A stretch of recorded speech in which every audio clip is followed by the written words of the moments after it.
जी अपनी previous class ਦੇ ਵਿੱਚ ਆਪਾਂ ਇਲੈਕਟ੍ਰਿਸਿਟੀ ਐਂਡ ਮੈਗਨੇਟਿਜ਼ਮ ਦਾ ਮੈਗਨੈਟੋਸਟੈਟਿਕਸ ਵਾਲਾ ਪੋਰਸ਼ਨ ਸਟਾਰਟ ਕਰ ਲਿਆ ਸੀ।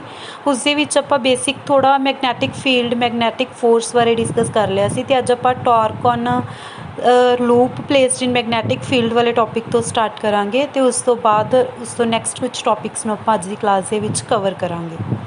हाँ जी अज की क्लास का फर्स्ट टॉपिक है टॉर्क ऑन करंट लूप। ਆਪਾਂ ਕੀ ਕੀਤਾ ਇੱਕ ਰੈਕਟੈਂਗੂਲਰ ਲੂਪ ਲਈ ਜਿਸ ਦੇ ਵਿੱਚੋਂ ਕਰੰਟ ਫਲੋ ਹੋ ਰਿਹਾ ਹੈ, ਬੈਟਰੀ ਕਨੈਕਟ ਕੀਤੀ ਹੋਈ ਹੈ, ਕਰੰਟ ਫਲੋ ਹੋ ਰਿਹਾ ਹੈ, ਉਸ ਨੂੰ ਐਕਸਟਰਨਲ ਮੈਗਨੈਟਿਕ ਫੀਲਡ ਦੇ ਵਿੱਚ ਪਲੇਸ ਕਰਤਾ। ਇਸ ਸਾਈਡ ਨਾਰਥ ਪੋਲ ਹੋਏਗਾ, ਇਸ ਸਾਈਡ ਸਾਊਥ ਪੋਲ, ਤਾਂ ਹੀ ਆਪਣੇ ਕੋਲ magnetic field lines north to south ਜਾ ਰਹੀਆਂ ਨੇ। ਇਸ ਨੂੰ ਇਸ ਵਾਇਰ ਨੂੰ ਐਕਸਟਰਨਲ ਮੈਗਨੈਟਿਕ ਫੀਲਡ ਦੇ ਵਿੱਚ ਪਲੇਸ ਕਰਤਾ। ਇਸ ਮੈਗਨੈਟਿਕ ਫੀਲਡ ਕਰਕੇ ਇਸ ਕਰੰਟ ਕੈਰਿੰਗ ਲੂਪ ਦੇ ਉੱਪਰ ਕਿੰਨਾ ਟਾਰਕ ਲੱਗੇਗਾ ਆਪਾਂ ਉਹ ਫਾਈਂਡ ਆਊਟ ਕਰਨਾ ਹੈ। ਟਾਰਕ ਕੀ ਕਰੇਗਾ, ਟਾਰਕ ਕਦੋਂ ਬਣਦਾ ਹੈ, ਆਪਾਂ मतलब जो इलैक्ट्रोस्टैटिक्स कर रहे थे उत्थे भी आपां फाइंड आउट किया सी टॉर्क एक डायपोल के उपर। टॉर्क उदों बनता है जो दो इक्वल एंड ओपोजिट फोर्सिस लग रही होन जिन्हां दे विच कुछ ना कुछ परपेंडिकुलर डिस्टेंस होवे ते जरूर जिहड़ियां वो फोर्सिस ने अलॉन्ग डिफरेंट लाइनस लग रही होन। एवें नहीं कि एक लाइन है इस दे विच इधर फोर्स लग रहा इधर फोर्स लग रहा, ये नहीं टॉर्क जनरेट कर सकता। बट अगर दो फोर्सिस एवें लग रहे ने अपने को उन्होंने फोर्सिस दे विच परपेंडिकुलर डिस्टेंस है, कुछ सेम लाइन दे अलॉन्ग नहीं लग रहे हुणे फोर्सिस। इस कंडीशन दे विच टॉर्क की होएगा जनरेट होएगा। तो हुण इस जो करंट लूप दे उपर आपां टॉर्क फाइंड आउट करना है। सब तो पहला तो ये जो करंट लूप है वो अपने कोल होरिजोंटली पई है, ठीक है, होरिजोंटली पई है। आपां इहदी कल्ले कल्ले जो साइड है हर एक दे उपर फोर्स फाइंड आउट करांगे। सब तो पहला कुछ बेसिक चीज़ां ने, जो देखो positive to negative current flow होगा तो इस डायरैक्शन दे विच करंट फ्लो हो रहा है अपने कोल। उस तो बाद जो इस रैक्टेंगुलर लूप की लेंथ है वो अपने एल लै ली, ब्रैड्थ आपां बी लै ली। तो आपां अलग अलग जो साइड्स ने आर्म्स ने उन्होंने विच फोर्स देखा। सब तो पहला जो पी क्यू आर्म है, पी क्यू आर्म के लिए जो लेंथ है इसकी मतलब बी, ਆਪਾਂ इस साइड की लेंथ लैके चलने तो जो मैगनैटिक फील्ड है इन्हों दोनों के विच एंगल किन्ना है, 0, बिकॉज सेम डायरैक्शन है। अगर आप फोर्स कड्डीए तो थीटा 0 तो फोर्स कितना आ जाएगा 0। सिमिलरली आर एस डायरैक्शन है, आर एस डायरैक्शन के लिए मैगनैटिक फील्ड के जो लेंथ है वो अपने कोल की है ओपोजिट डायरैक्शन दे विच। हुण इन्हां दे ओपोजिट है मतलब साइन थीटा 180 हो गया, थीटा 180 हो गया तो इत्थे भी फोर्स की हो गया 0। फिर आप पी एस आर्म लई फाइंड आउट करांगे। पी एस आर्म लई जो लेंथ है तो जो अपने कोल मैगनैटिक फील्ड है की ने परपेंडिकुलर, थीटा की है 90 डिग्री, तो अपने कोल फोर्स कितना हो गया I into L into B. Similarly Q R दे लई भी थीटा 90 होएगा बिकॉज इस फोर्स मैगनैटिक फील्ड के लेंथ के विच जो थीटा है वो 90 होएगा, तो अपने कोल फोर्स अगेन की होगी आई एल बी। तो इन्ना इस केस दे विच आ दोनों आर्म्स से फोर्स की हो गया 0। बट हुण अगर यह अपने को देखिए डायरैक्शन आप कल डिस्कस किया कि अगर फोर्स की डायरैक्शन फाइंड आउट करनी हो तो आप Fleming's left hand rule use करते हैं।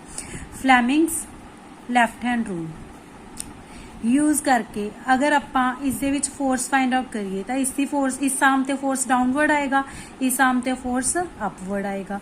तो ये अपने को रोटेट होनी स्टार्ट होगी इस तरीके नाल अपवर्ड, मतलब इस तरीके नाल पई है रैक्टेंगुलर लूप, इस तरीके नाल रोटेट होनी स्टार्ट हो जाएगी बिकॉज ये जो इस साइड वाला है वो डाउनवर्ड जाएगा तो इस साइड वाला अपवर्ड जाएगा। फिर रोटेट हुंदी हुंदी अपने को देखो इस कंडीशन च आ जाऊगी। पहला तो स्ट्रेट पई सी होरिजोंटली, हुण अपने को इस कंडीशन च आ गई। इस कंडीशन दे विच अगर आप देखिए तो अपने को जो मैगनैटिक फील्ड है तो जो ये आर्म है इन्हां दे विच एंगल की बन गया अल्फा। हुण आपां अगेन फिर इस कंडीशन दे विच अगर इन्हां दे उपर फोर्सिस देखिए तो पी क्यू आर्म दे उपर फोर्स कितना होएगा I L B sine alpha, because हुण इन्हां दोनों दे विच एंगल कितना बन रहा alpha.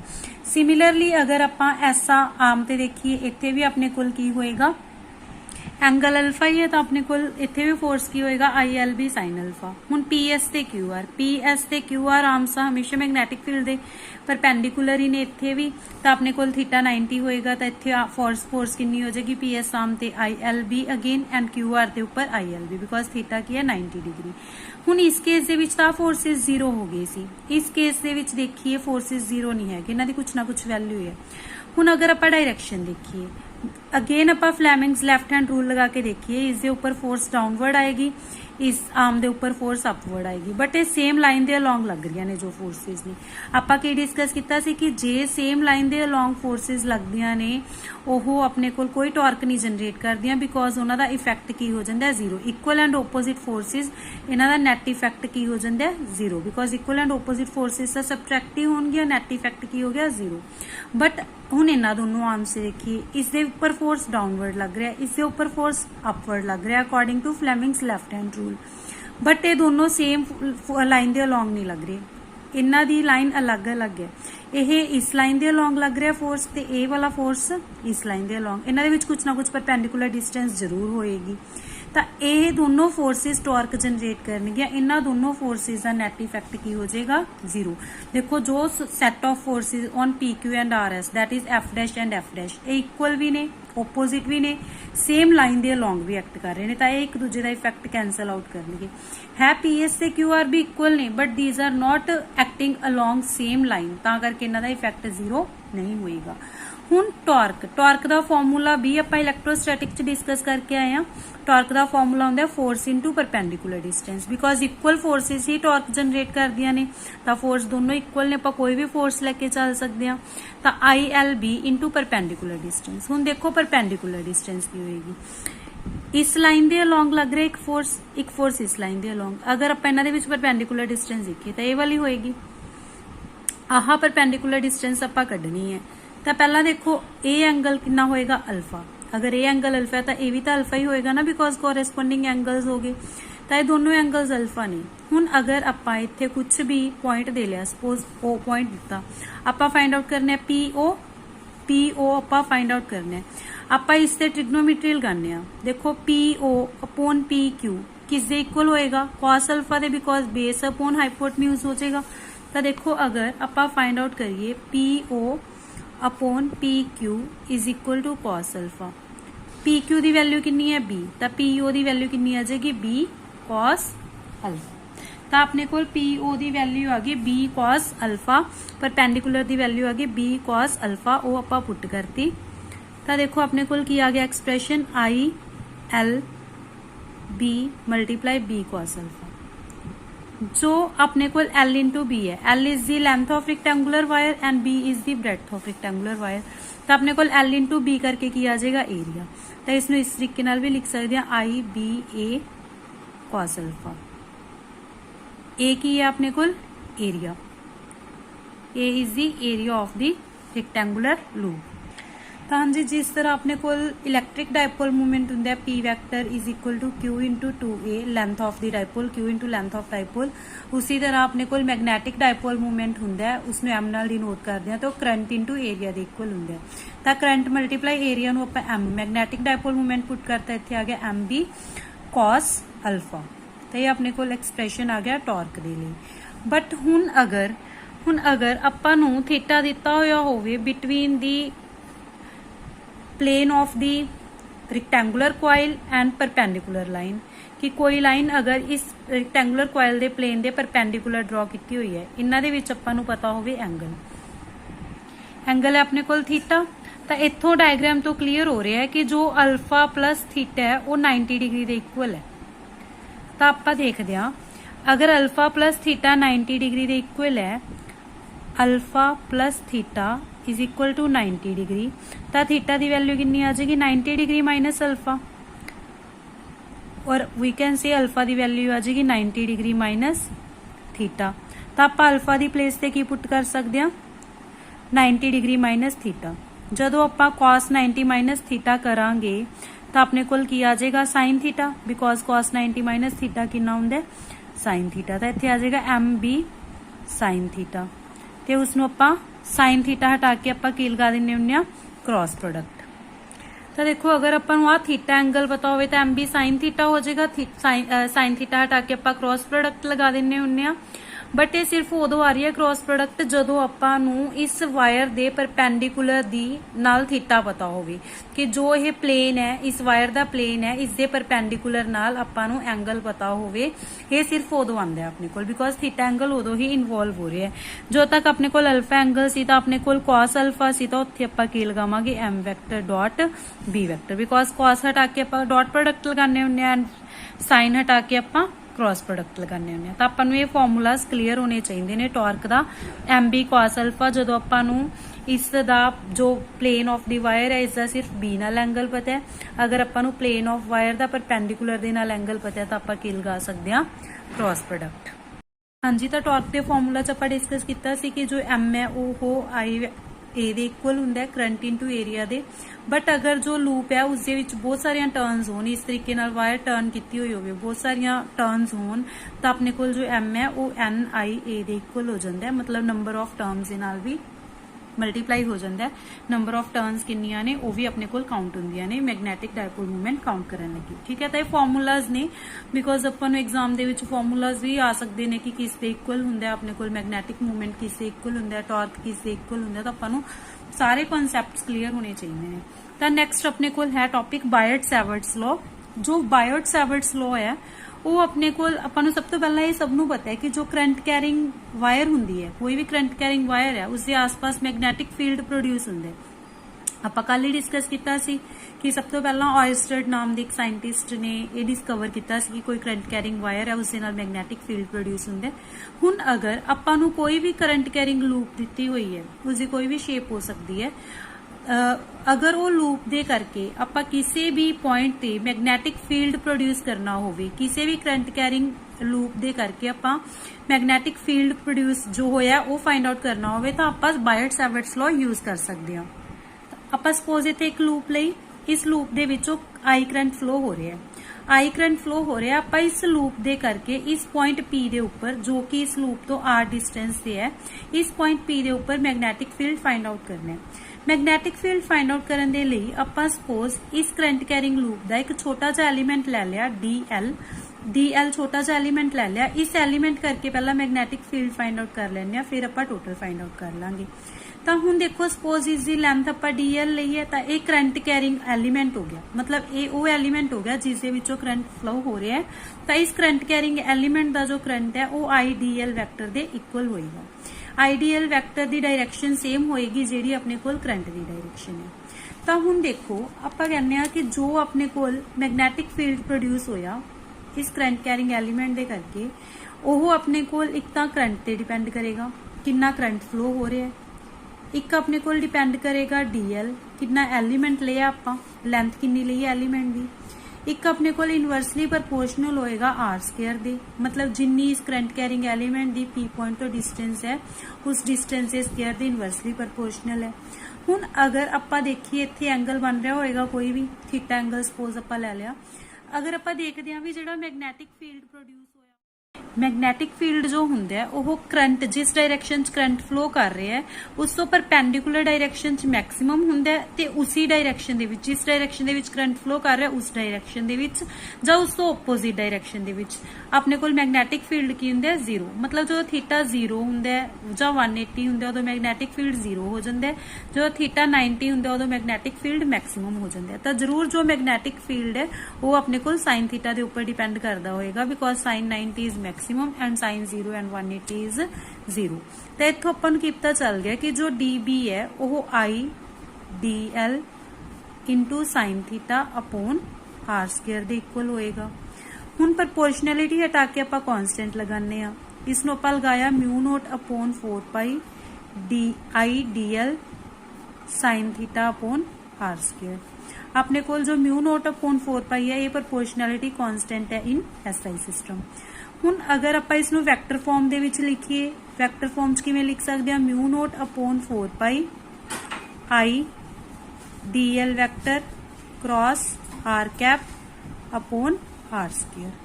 What is r cap here? R cap is the unit vector in direction of this direction is in this r vector। तो जिस पॉइंट पे आप मैग्नेटिक फील्ड फाइंड आउट करना है उसका जो पोजीशन वेक्टर है उसका यूनिट वेक्टर ही है अपने को R cap. D L vector cross R cap upon R square. तो जिस डायरैक्शन दे विच DL vector cross R cap होंगे उसी डायरैक्शन दे विच अपने कोल की हो जाएगा मैगनैटिक फील्ड।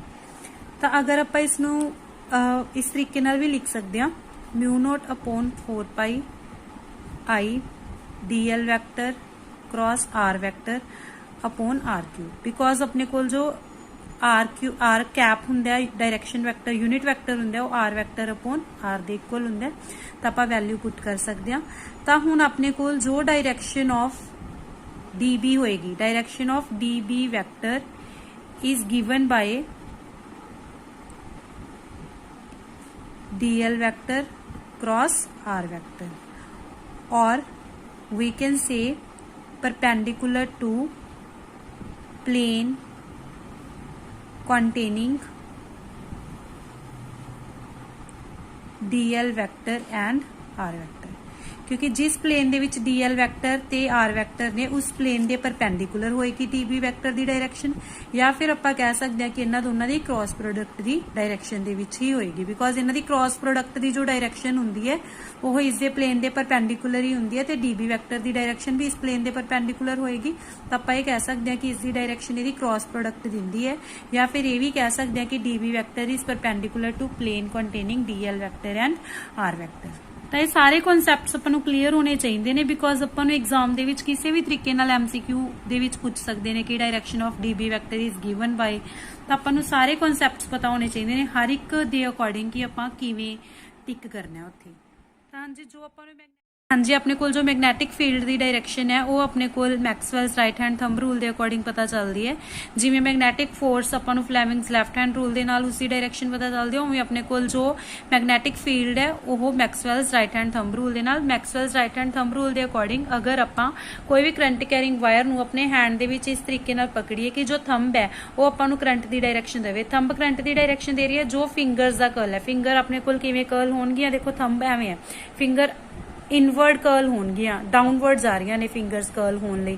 तो अपने कोल इस तरीके नाल मैगनैटिक फील्ड की डायरैक्शन होएगी इनवर्ड होएगी ते अपने कोल जो मैगनैटिक लूप्स बननगियां इस तरीके नाल इस दे आले दुआले वो अपने कोल की बननगियां एंटी क्लॉकवाइज। अगर डाउनवर्ड करंट जा रहा है इस तरीके नाल तो अपने कोल जो फिंगर्स का कर्ल है वो आउटवर्ड होएगा, अपने कोल मैगनैटिक फील्ड भी आउटवर्ड हो गया ते अपने कोल क्लॉकवाइज होणगियां जो लूप्स ने।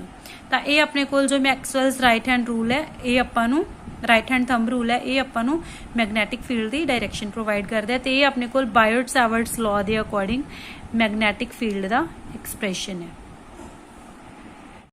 हाँ जी अपना नैक्सट टॉपिक है magnetic field due to straight wire carrying current. अपने सिलेबस के विच इनफाइनाइट वायर के लिए मैगनैटिक फील्ड फाइंड आउट करना जो है मैंशन किया होया, बट वो लिए पहला अपन एक स्ट्रेट फाइनाइट वायर लवांगे, इनफाइनाइट वायर वाला वो स्पैशल केसिस के विच डिस्कस करांगे।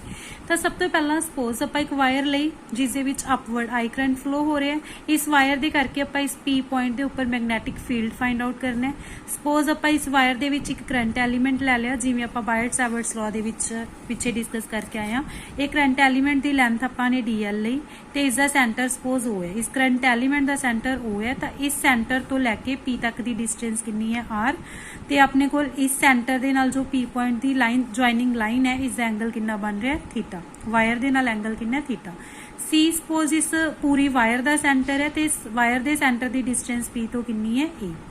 L अपने कोल सेंटर तो लैके इस करंट एलीमेंट के सेंटर तक की डिस्टेंस है तो DL इस करंट एलीमेंट की लेंथ है। फाई अपने कोल की है, phi is the angle between line joining the centre to the point and line joining the current element to the point. Current element नु जो लाइन ज्वाइन कर दी है पॉइंट के नाल ते सेंटर नु जो लाइन ज्वाइन कर दी है पॉइंट के नाल, इन्हां दे विच एंगल सपोज किन्ने फाई। हुण अपने कोल जो दोनों एंड्स ने वायर के दोनों एंड्स ये भी एंगल्स बना रहे होंगे P पॉइंट के नाल। जो लोअर एंड है सपोज ये φ1 एंगल बना रहा है तो जो अपर एंड है सपोज ये φ2 एंगल बना रहा है। तो अपने कोल जो क्लॉकवाइज जाता होंगे तो आप पॉजिटिव लैने होंगे, एंटी क्लॉकवाइज का नैगेटिव। तो आप इतने -φ1 जो भी डिस्कस करांगे तो -φ1 लैके चलांगे। तो सब तो पहला तो आपने बायट-सैवर्ट लॉ ही लिखा है, कुछ भी इसके डिफरेंट नहीं है।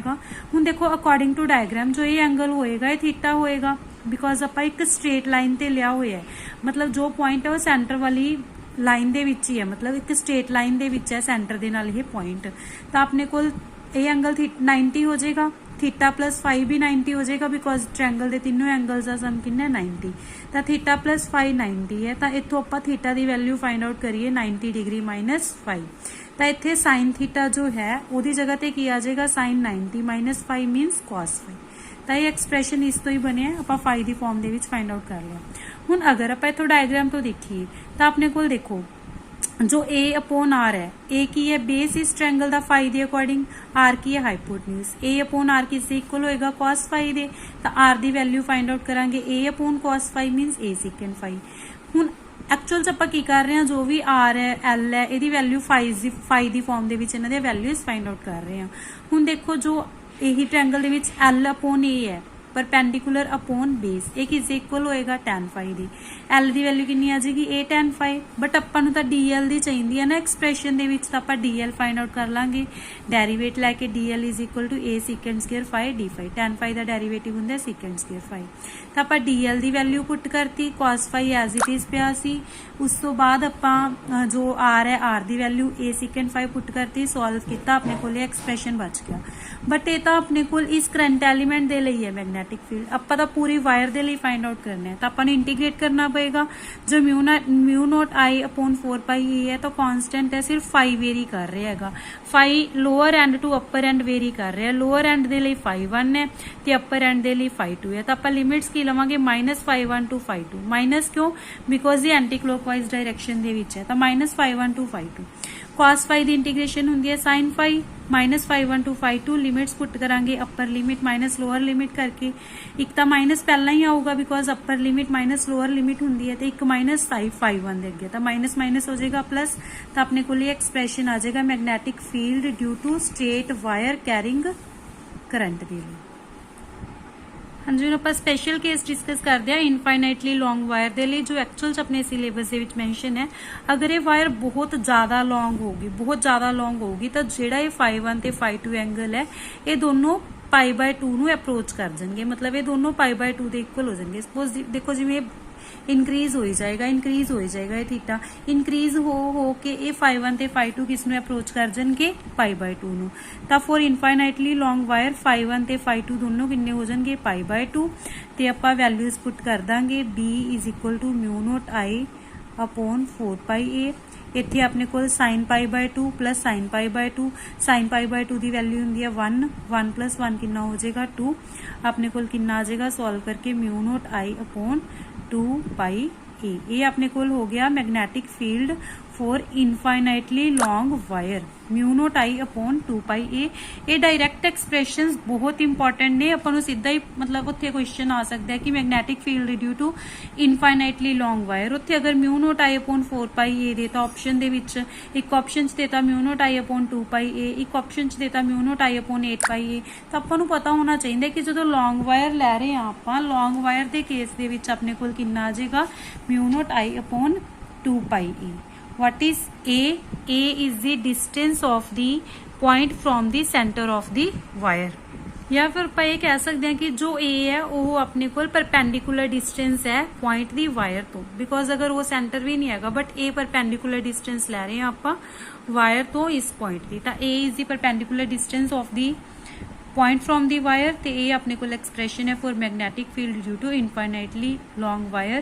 तो वैसे किसी भी फाइनाइट स्टेट वायर के लिए ये वाला एक्सप्रैशन होएगा। बहुत इंपॉर्टेंट ने दोनों एक्सप्रैशंस। हाँ जी, नैक्सट टॉपिक है magnetic field due to current carrying circular coil और रिंग। आप एक कॉयल या रिंग दे करके मैग्नेटिक फील्ड फाइंड आउट करांगे। सब तो पहला देखो आपने एक सर्कुलर कॉयल ली जिसका सेंटर O है तो रेडियस A है, इस दे विचों करंट फ्लो हो रहा है। इस सर्कुलर कॉयल दे करके आप पॉइंट Q दे ऊपर जो कि उसकी सेंटर दी एक्सिस सेंटर विचों पास होने वाली एक्सिस ते ही लाई करते हैं। इस पॉइंट Q ते आप मैग्नेटिक फील्ड फाइंड आउट करने बाय यूजिंग बायट-सैवर्ट्स लॉ। सब तो पहला तो देखो इस सेंटर दी इस पॉइंट तो डिस्टेंस सपोज x है, परपेंडिकुलर डिस्टेंस है। इतने अपने को एंगल 90 डिग्री का ही बन रहा होगा। हुण अपने को जो रेडियस है वो A है, ये डिस्टेंस x है। तो अपने को जो आप एक करंट एलीमेंट लिया, करंट एलीमेंट जो है वो DL लेंथ का लिया तो इसका सेंटर लिया P। इस करंट एलीमेंट के सेंटर तो लैके Q तक का डिस्टेंस जो आप पाइथागोरस थ्योरम लगा के कढ लांगे, हाइपोटेन्यूज है तो वो होएगा base square plus perpendicular square under the root. तो हाइपोटेन्यूज की वैल्यू आ गई A square plus x square. ਇਹ ਆਪਣੇ ਕੋਲ ਜੋ ਆਪਾਂ ਬਾਇਟ ਸੈਵਰਟਸ ਲਾਅ ਦੇ ਵਿੱਚ r ਦੀ ਵੈਲਿਊ ਯੂਜ਼ ਕਰਦੇ ਹਾਂ ਉਹ r ਆਪਣੇ ਕੋਲ √a² + x² ਆ ਗਿਆ ਬਿਕੋਜ਼ ਕਰੰਟ ਐਲੀਮੈਂਟ ਦੀ ਜਿਸ ਪੁਆਇੰਟ ਤੇ ਆਪਾਂ ਮੈਗਨੈਟਿਕ ਫੀਲਡ ਫਾਈਂਡ ਆਊਟ ਕਰਨਾ ਉੱਥੋਂ ਤੱਕ ਦੀ ਡਿਸਟੈਂਸ ਕਿੰਨੀ ਹੋਗੀ √a² + x²। ਹੁਣ ਸਭ ਤੋਂ ਪਹਿਲਾਂ ਤੁਸੀਂ ਇੱਕ ਚੀਜ਼ ਦੇਖੋ, ਜੋ ਆਪਣੇ ਕੋਲ dl ਤੇ r ਹੈ ਆਪਾਂ ਇਹਨਾਂ ਦੇ ਵਿੱਚ ਐਂਗਲ ਲੈਣੇ ਹੁੰਦੇ ਆ। dl ਤੇ r ਦੇ ਵਿੱਚ ਜੋ ਐਂਗਲ ਹੈ ਐਕਚੁਅਲਸ ਆਪਾਂ ਨੂੰ ਇੱਥੇ ਮਤਲਬ ਇਹ ਜੋ ਸ਼ੇਪ ਹੈ ਐਕਚੁਅਲਸ ਜੋ ਇਹ ਰਿੰਗ ਹੈ ਉਹ ਇਸ ਤਰੀਕੇ ਨਾਲ ਪਈ ਹੈ। ਇਹ ਆਪਣੇ ਕੋਲ ਸੈਂਟਰ ਚੋਂ ਪਾਸ ਹੁੰਦੀ ਕੋਈ ਵੀ ਐਕਸਿਸ ਹੈ ਜਿਸ ਦੇ ਉੱਪਰ ਆਪਾਂ ਇਸ ਪੁਆਇੰਟ ਤੇ ਸਪੋਜ਼ ਇਸ ਪੁਆਇੰਟ ਤੇ ਮੈਗਨੈਟਿਕ ਫੀਲਡ ਫਾਈਂਡ ਆਊਟ ਕਰਨਾ ਹੈ। ਇਹ ਆਪਣੇ ਕੋਲ ਉਹ ਐਕਸਿਸ ਹੈ। ਹੁਣ ਆਪਣੇ ਕੋਲ ਜੋ ਇਹ ਵਾਲੀ ਐਕਸਿਸ ਹੈ, ਇਹ ਵਾਲੀ ਐਕਸਿਸ ਉਹ ਐਵੇਂ ਬਣ ਰਹੀ ਹੈ। ਦੇਖੋ ਹੁਣ ਇਹ ਆਪਣੇ ਕੋਲ dl ਹੈ ਤੇ ਜੋ ਇਹ ਪੈਨ ਹੈ ਇਹ ਆਪਣੇ ਕੋਲ r ਹੈ। dl ਤੇ ਇਸ r ਦੇ ਵਿੱਚ dl ਆਪਣੇ ਕੋਲ ਇੱਥੇ ਬਣ ਰਿਹਾ ਹੋਏਗਾ ਤਾਂ dl ਤੇ ਇਸ r ਦੇ ਵਿੱਚ ਐਂਗਲ ਕਿੰਨਾ ਹੋਏਗਾ 90 ਡਿਗਰੀ ਦਾ ਹੋਏਗਾ। ਤਾਂ ਆਪਣੇ ਕੋਲ sin ਥੀਟਾ ਜੋ dl ਤੇ r ਦੇ ਵਿੱਚ ਐਂਗਲ ਹੀ ਹੁੰਦਾ ਤਾਂ ਆਪਾਂ ਉਸ ਨੂੰ ਕੀ ਲੈ ਕੇ ਚੱਲਾਂਗੇ 90 ਡਿਗਰੀ। ਇੱਥੇ sin 90 ਆਪਣੇ ਕੋਲ ਕਿੰਨਾ ਆ ਜਾਏਗਾ 1 ਤੇ r ਦੀ ਵੈਲਿਊ ਆਪਾਂ ਫਾਈਂਡ ਆਊਟ ਕਰ ਲਈ ਉਹ ਆਪਾਂ ਪੁੱਟ ਕਰ ਦਾਂਗੇ। ਹੁਣ ਆਪਣੇ ਕੋਲ ਜੋ ਇਸ पोर्शन दे करके जो ए वाला पोर्शन है इस पोर्शन दे करके जो मैगनैटिक फील्ड प्रोड्यूस हुंदा है वो मैगनैटिक फील्ड आर दे भी ते डीएल वैक्टर दे भी इन्हां दोनों दे परपेंडिकुलर हुंदा। आपां पहला डिस्कस करके आए हां तां जिहड़ा इत्थे मैगनैटिक फील्ड प्रोड्यूस होएगा वो आर दे परपेंडिकुलर मतलब इस डायरेक्शन च होएगा, इस डायरेक्शन च होएगा। इस डायरेक्शन च अपने कोल डी बी वैक्टर होएगा due to this current element. हुण अगर यह करंट एलीमेंट इत्थे डिस एंगल बना रहा फाई तो इत्थे एंगल फाई बन रहा तो इत्थे भी एंगल कितना बनेगा फाई बिकॉज अगर दो लाइन्स दे विच एंगल फाई होवे तो उन्हां दे परपेंडिकुलर दे विच भी एंगल फाई हुंदा है। इस लाइन दा परपेंडिकुलर ये ते इस लाइन दा ये तो इन्हां दे विच भी एंगल कितना होएगा फाई। हुण इस डी बी दे दो कंपोनेंट्स होणगे, एक तो along phi D B cos phi, एक उसकी परपेंडिकुलर डायरेक्शन च होएगा D B sine phi. Similarly आपां एक एलीमेंट इत्थे लै रहे हां इस करंट एलीमेंट करके इस दे विच भी इत्थे मैगनैटिक फील्ड प्रोड्यूस होगा। इधर दा मैगनैटिक फील्ड इस डायरेक्शन च होएगा। इस दे भी दो कंपोनेंट हो गए। आपां इक्वल लेंथ दा मैगनैटिक कंपोनेंट लिया तो मैगनैटिक फील्ड सेम ही होएगा। इस दे भी दो कंपोनेंट्स होंगे, एक डी बी कॉस फाई एक डी बी साइन फाई। हुण तुसीं देखो जो कॉस फाई दे कंपोनेंट्स ने वो तो इक्वल एंड ओपोजिट हो गए मतलब कैंसल आउट हो जाएंगे because magnetic field vector quantity है। बट जो साइन फाई दे कंपोनेंट्स ने वो इक्वल ने ते सेम डायरेक्शन च ने तो ये की हो जाएंगे एड अप। तो जिन्ने भी आपां करंट एलीमेंट्स लवांगे जिवें इसदा लिया इस दे ओपोजिट ही करंट एलीमेंट होएगा, इत्थे लिया इस दे ओपोजिट भी जिन्ने भी करंट एलीमेंट लवांगे उस इक्वल एंड ओपोजिट कोई ना कोई एलीमेंट पिया ही होएगा। तो सब दे कॉस कंपोनेंट्स ने जो की हो जाएंगे कैंसल आउट हो जाएंगे तो अपने को सिर्फ की रह जाएंगे साइन कंपोनेंट्स। तो देखो अपने को सिर्फ साइन कंपोनेंट्स ही एड अप होंगे तो अपने को टोटल मैगनैटिक फील्ड जो है वो डी बी साइन फाई दी इंटीग्रेशन दे इक्वल होएगा बिकॉज आपां सिर्फ साइन कंपोनेंट ही लवांगे। तो हुण अपने को देखो अपने D be the value put करती, पुट करन तो बाद अपने को इंटीग्रेशन की इंटीग्रेशन अलोंग डी एल ही होएगी बिकॉज यही वेरीएबल है, D L the length he change होगी अपने को। हुण अपने कोल जो DL है DL मीनस अपने कोल इस वायर दी टोटल लेंथ जिहड़ी इस वायर दी टोटल लेंथ होएगी वो इस वायर दे सरकमफ्रेंस दे इक्वल ही होएगी। सरकमफ्रेंस अपने कोल 2πa होएगा बिकॉज ए रेडियस है। वैल्यूज पुट कीतियां जो कटिंग वगैरह होंदी है कट करती। हुण अपने कोल जो साइन फाई है साइन फाई इस ट्रायंगल दे विचों देखो sine phi perpendicular upon hypotenuse दे इक्वल हुंदा है। परपेंडिकुलर दी वैल्यू a है ते हाइपोटेन्यूज दी वैल्यू √a² + x²। वो वैल्यूज भी आपां पुट करती है तो अपने कोल मैगनैटिक फील्ड टोटल आ गया। बट ये टोटल मैगनैटिक फील्ड किस डायरेक्शन च है along horizontal direction because vertical components cancel out ही हो गए। तो ये भी जरूर इंपॉर्टेंट है आपां याद रखना कि किस डायरेक्शन च होएगा अलोंग होरिजोनटल डायरेक्शन च।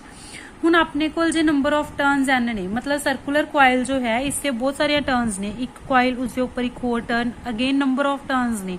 अगर एन नंबर ऑफ टर्न्स ने तो फिर आपां इत्थे एन भी यूज करांगे फॉर्मूला च। हुण अगर आप एट दी सेंटर कढीए एट दी सेंटर अपने को एक्स की वैल्यू की हो जाएगी 0 बिकॉज पॉइंट इत्थे ही है तो आप इस एक्सप्रैशन दे एक्स की वैल्यू 0 पुट कर देंगे। 0 पुट करके अपने को की बच जाएगा ए क्यू भी डिनोमिनेटर च बच जाएगा। सॉल्व करके अपने को ये एक्सप्रैशन आ गया magnetic field at the centre of the circular coil if there is only one number of turn. इक्को ही टर्न है बट उस अगर एन नंबर ऑफ टर्न्स ने तो अपने को ये एक्सप्रैशन हो जाएगा। आप एन दे नाल की कर देंगे मल्टीप्लाई। अगेन अपने को जो बी दे यूनिट्स ने यूनिट्स आप पहला भी डिस्कस किया है यूनिट्स जो होंगे ने बी दे टेस्ला होंगे ने या फिर वैबर पर मीटर स्केयर। वैबर पर मीटर स्केयर और टेस्ला ये अपने को बी दे SI यूनिट्स होंगे हैं। तो ये एक्सप्रैशनस इंपॉर्टेंट ने, डायरैक्शनस इंपॉर्टेंट ने जो कि आप याद रखनिया ने। हाँ जी, नैक्सट टॉपिक है force between parallel current carrying infinite wires. अपने को दो इनफाइनाइट वायर्स ने, फर्स्ट वायर सैकेंड वायर के उपर फोर्स लगाएगी, सैकेंड वायर फर्स्ट वायर के उपर फोर्स लगाएगी due to current flowing in them. उन्होंने करंट फ्लो हो रहा तो उन्होंने मैगनैटिक फील्ड प्रोड्यूस होएगा, तो मैगनैटिक फील्ड करके दोनों वायर्स एक दूसरे के उपर फोर्स लगानगियां। वो फोर्स आपां फाइंड आउट करना है। सब तो पहला फोर्स फाइंड आउट करने तो पहला अपन मैगनैटिक फील्ड फाइंड आउट करांगे। देखो अपने को जो फर्स्ट वाली वायर है, इस वायर दे विच करंट अपवर्ड फ्लो हो रहा है। आपां नूं पता है यह वायर इसके उपर कुछ ना कुछ P पॉइंट लै लिया आपां ने इस वायर ते, P पॉइंट के उपर कुछ ना कुछ मैगनैटिक फील्ड लगाएगी। दोनों वायर्स दे विच डिस्टेंस लै ली R। इनफाइनाइट वायर का मैगनैटिक फील्ड जो सी आप फाइंड आउट करके आए हैं पिछे एक्सप्रैशन की mu naught I upon 2πr है। इत्थे आप I1 क्यों लै रहे हो, क्योंकि इस वायर के करके मैगनैटिक फील्ड प्रोड्यूस हो रहा है तो इस वायर के विचों करंट कितना फ्लो हो रहा है I1। तो B1 की वैल्यू आ गई। हुण जो ये B1 है इसकी डायरैक्शन की होएगी, देखो अपने को Maxwell's right hand thumb rule के अकॉर्डिंग आप थंब ने इत्थे कर लिया, इस डायरैक्शन करंट की डायरैक्शन अगर आप फिंगर्स कर्ल करांगे तो इनवर्ट जाएंगे। तो इस वायर के करके इत्थे जो मैगनैटिक फील्ड है वो इनवर्ट जा रही है, तो इनवर्ट की डायरैक्शन है। हुण ये तो मैगनैटिक फील्ड यह वायर इससे लगा रही है। अगर आप इस वायर का चैक करना हो, इस वायर से भी थंब तो एवं होगा। हुण ये फिंगर्स इस वायर को आंदियां आंदियां आउटवर्ड जा रही ने, तो इत्थे अपने को मैगनैटिक फील्ड की लगेगा आउटवर्ड। B2 मीनस इस वायर करके, सैकेंड वायर करके इसके उपर मैगनैटिक फील्ड आउटवर्ड, तो इस वायर करके इसके उपर मैगनैटिक फील्ड इनवर्ड। ठीक है, तो अपन डायरैक्शनस भी देखनिया आनिया चाहिए ने, बिकॉज अपन डायग्राम देख के डायरैक्शन ही पूछ सकते हैं, तो अपन पता होना चाहिए किवें फाइंड आउट करनी है डायरैक्शन। ठीक है, तो अपने को B1 की वैल्यू होगी। उस तो बाद आप फोर्स का एक्सप्रैशन फाइंड आउट किया कि यह हुण इससे मैगनैटिक फील्ड तो लगा रहे हैं। ठीक है, हुण मैगनैटिक फील्ड करके कोई फोर्स भी प्रोड्यूस होएगी, फोर्स IBL एक्सप्रैशन से अपने को फोर्स का। बट हुण देखिए जे आप पर यूनिट लेंथ इस वायर की एक यूनिट लेंथ के उपर ही फोर्स फाइंड आउट करनी हो तो आप L हटा देंगे, क्योंकि इनसे आप 1 यूनिट ही ले लिया तो फोर्स हो गया BI के इक्वल। हुण जो ये फोर्स है इत्थे मैगनैटिक फील्ड प्रोड्यूस होया, हुण इस मैगनैटिक फील्ड करके यह वायर इसके उपर की लगाएगी, फोर्स लगाएगी, क्योंकि यह वायर इसमें मैगनैटिक फील्ड दे रही है, तो यह वायर इसके उपर की लगाएगी फोर्स, सैकेंड वायर फर्स्ट के उपर। तो फोर्स कौन लगा रही है, सैकेंड वायर। तो करंट केड़ी वायर का लवांगे, सैकेंड वायर का। फील्ड केड़ी वायर का लवांगे, फर्स्ट वायर का, क्योंकि फील्ड इसके फील्ड करके ही सैकेंड वायर इसके उपर फोर्स लगा रही है। तो आप इत्थे की लवांगे I2। B1 की वैल्यू पुट करती, I2 एज इट इज लिखता, L अपने को 1 नहीं है, तो यह फोर्स आ गया। केड़ा फोर्स जेड़ा सैकेंड वायर फर्स्ट वायर के उपर लगा रही है। बट हुण अगर आप F1 similarly F1 find out करिए, बिकॉज आप B2 I1 ला लांगे तो अपने को F1 की वैल्यू कितनी आ जाएगी, F1 हो जाएगा B2 I1 के इक्वल। तो अपने को F1 की वैल्यू कितनी आ जाएगी, mu naught upon 2πr I1 I2। तो दोनों वायर्स एक दूसरे के उपर इक्वल फोर्स लगा रही ने। बट हुण अगर आप डायरैक्शन फाइंड आउट करिए, डायरैक्शन किहदे नाल फाइंड आउट करांगे, आप फ्लैमिंग्स लैफ्ट हैंड रूल दे नाल। तो अगर जिहड़ी फर्स्ट वायर फोर्स लगा रही है ये भी इनवर्ट दी प्लेन लगा रही है, तो जिहड़ी अपने को सैकेंड वायर है वह भी इनवर्ट ही लगाएगी, प्लेन दे विच ही लगाएगी, पेपर दे प्लेन दे इनवर्ट। तो दोनों फोर्सिस अपने को एक दूजे नूं की करनगियां, दोनों फोर्सिस दे करके जिहड़ियां दोनों वायर्स ने एक दूजे नूं की करनगियां, अट्रैक्ट करनगियां। तो एक अट्रैक्टिव फोर्स लगेगी अगर दोनों दे विच सेम डायरैक्शन दे विच करंट फ्लो कर रहा है। हुण अगर ओपोजिट डायरैक्शन दे विच करंट फ्लो हुंदा, ओपोजिट डायरैक्शन ऑफ करंट, तो अपने को रिपल्सिव फोर्स हो जाता। रिपल्सिव फोर्स हुंदा उस केस दे विच अगर ओपोजिट डायरैक्शन दे विच करंट फ्लो हुंदा।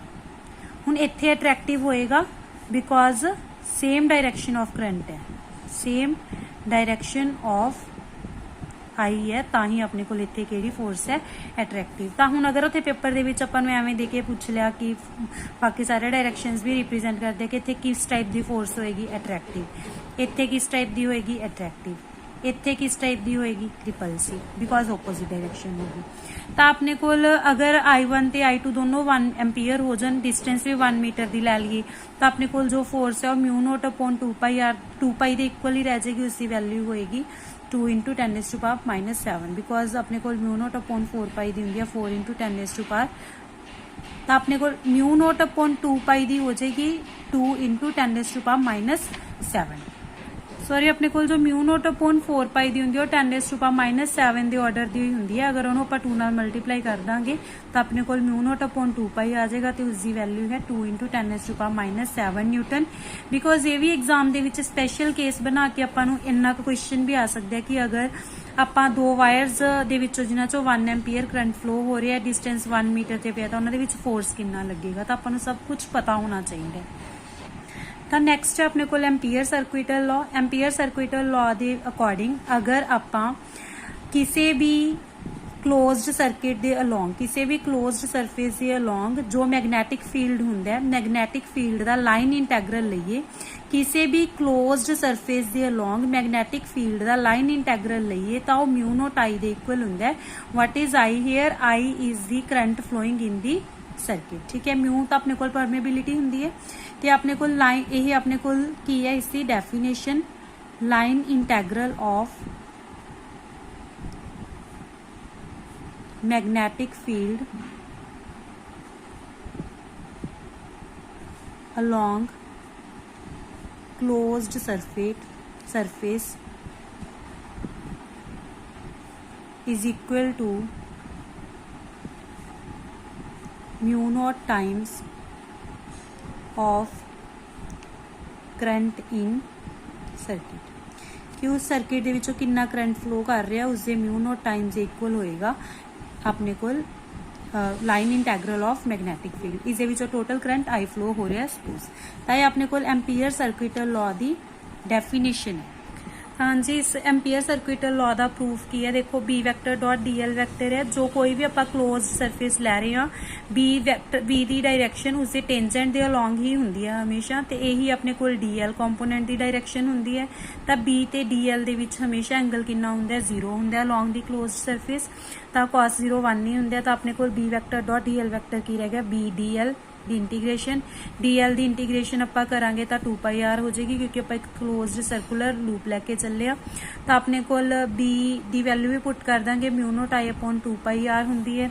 ये वैल्यूज आप सारियां पुट करके अपने को जो B vector dot D L vector की वैल्यू कितनी आ जाएगी म्यू नॉट आई। हाँ जी, अपने को एम्पीयर सर्कुइटल लॉ है, यदा यूज करके आप magnetic field due to solenoid and toroid कल के लैक्चर के डिस्कस करांगे। नैक्सट क्लास के magnetic field due to solenoid and toroid आप अज की क्लास के भी फाइंड आउट किया due to circular ring find out किया, infinitely long wire find out किया, बट ये जो क्लोज्ड सर्किट्स ने सोलेनॉइड एंड टोरॉइड ये आप एम्पीयर सर्कुइटल लॉ यूज करके फाइंड आउट करांगे। तो अज आप बायट-सैवर्ट्स लॉ यूज करके फाइंड आउट किया कुछ शेप्स के लिए, तो अज आप एम्पीयर सर्कुइटल लॉ भी डिस्कस किया, इनू यूज करके आप सोलेनॉइड ते टोरॉइड द मैगनैटिक फील्ड अपनी नैक्सट क्लास के डिस्कस करांगे। होप सो अज की क्लास के जो भी टॉपिक्स से थोनों समझ आए ने, अगर थोनों वीडियोज़ पसंद आंदियां ने, लैक्चर्स समझ आते हैं, तो प्लीज़ चैनल नू लाइक शेयर एंड सबसक्राइब जरूर करो। Thank you.